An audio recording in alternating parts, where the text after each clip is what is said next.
অন্য সবার মতো কিন্তু আমার উইন্টার একদমই পছন্দ না। আমার পছন্দ সামার। কেউ যদি আমাকে জিজ্ঞেস করে যে তোমার পছন্দের ঋতু কোনটা? আমি বলব সামার। আমার উইন্টার একটু প্রবলেম হয় কারণ ঠান্ডা লাগে অনেক বেশি।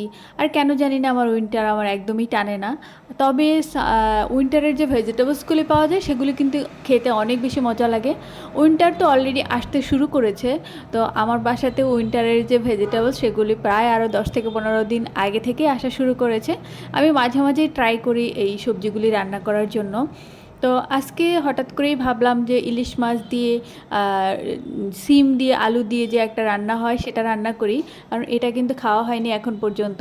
তো প্রথমেই আমি হচ্ছে সবজিগুলি সব কেটে নিলাম, যা যা আমি দিব, মানে সিম আর আলুটা। তারপর হচ্ছে চুলাতে কড়াই বসিয়ে দিয়েছি। এখানে আমি মাছগুলি প্রথমে একদম কড়া ভেজে নেব। আমি কিন্তু অলওয়েজ ইলিশ মাছের যে লেজটা থাকে সেটা ভর্তা করি, আর মাথাটা দিয়ে অনেক সময় কচু শাক রান্না করি। তবে আজকে হঠাৎ করেই মনে হলো একটু তরকারিতেও দিয়ে দেখি খেতে কেমন লাগে। যদিও সবগুলি আমারই খেতে হবে, হয়তো পেটি একটা হয়তো আমার হাজব্যান্ড খাবে, কারণ সে মাছ একদমই পছন্দ করে না। তো আমার কিন্তু মাছ ভেজে নেওয়া একদমই রেডি। আর ওই তেলের মধ্যেই কিন্তু আমি আলুটাও একটু ভেজে নিয়েছি, তাতে করে কিন্তু তরকারির টেস্টটা অনেক ভালো আসে।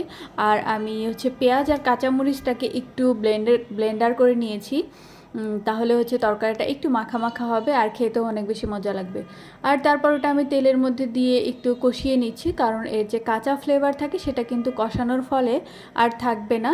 আর তার মধ্যে কিন্তু অল্প একটু রসুন বাটা আর অল্প পরিমাণে আদা বাটা দিচ্ছি। আর এটা একটু নেড়ে চেড়ে কষিয়ে নিচ্ছে ভালো মতো, তারপর একটু পানি দিয়ে দিচ্ছি। আর পানি দিয়ে আমি কিছু সময় একটু কুক করার পর আমি এখানে সিমটা দিয়ে দিব, যেটা আমি আগে থেকেই ওয়াশ করে রেখেছিলাম খুবই ভালো মতো। তারপর একটু নেড়ে চেড়ে আমি একটু পানি দিয়ে ঢাকনা দিয়ে ঢেকে দিব। রান্না কিন্তু আমরা সবাই পারি, আর এইসব তো খুবই কমন একটা রান্না, আর যেটা সবাই পারে। তবে এক একজনের রান্নার ধরন এক এক রকম, তা আর এটার জন্য কিন্তু টেস্টও ভিন্ন আসে। তবে আমার রান্না মোটামুটি ভালো, খুব একটা ভালো বলবো না। তবে আমার হাজব্যান্ড খেয়ে সবসময়ই বলে যে হ্যাঁ মজাই হয়েছে। জানি না মিথ্যে বলে না সত্যি বলে, তবে যাই হোক খাওয়া যায় আর কি। তা আমার কিন্তু সবজিগুলি একদম মোটামুটি সেদ্ধ হয়ে গিয়েছে। এখন কিন্তু আমি আমার যে ভেজে রাখা মাছগুলি সেগুলি কিন্তু আমি তরকারিতে দিয়ে দিব, আর নেড়ে চেড়ে মাছগুলি কিন্তু ঝোলের মধ্যে ডুবিয়ে দিতে হবে। তাহলে কিন্তু পুরো মাছের যে ফ্লেভারটা সেটা তরকারির মধ্যে ছড়িয়ে যাবে। আর উপরে এভাবে করে আমি একটা টমেটো কেটে দিয়েছি, ছোট ছোট করে কেটে নিয়েছি। তারপর ঢাকনা দিয়ে বেশ কিছু সময় কুক করব, মানে 4 থেকে 5 মিনিটের মতো। তারপর উপরে কিন্তু ধনিয়া পাতা ছিটিয়ে দিয়ে একদমই রান্না রেডি। সো আমার ভিডিওটি কেমন লাগলো কমেন্টসে কিন্তু অবশ্যই জানাবা।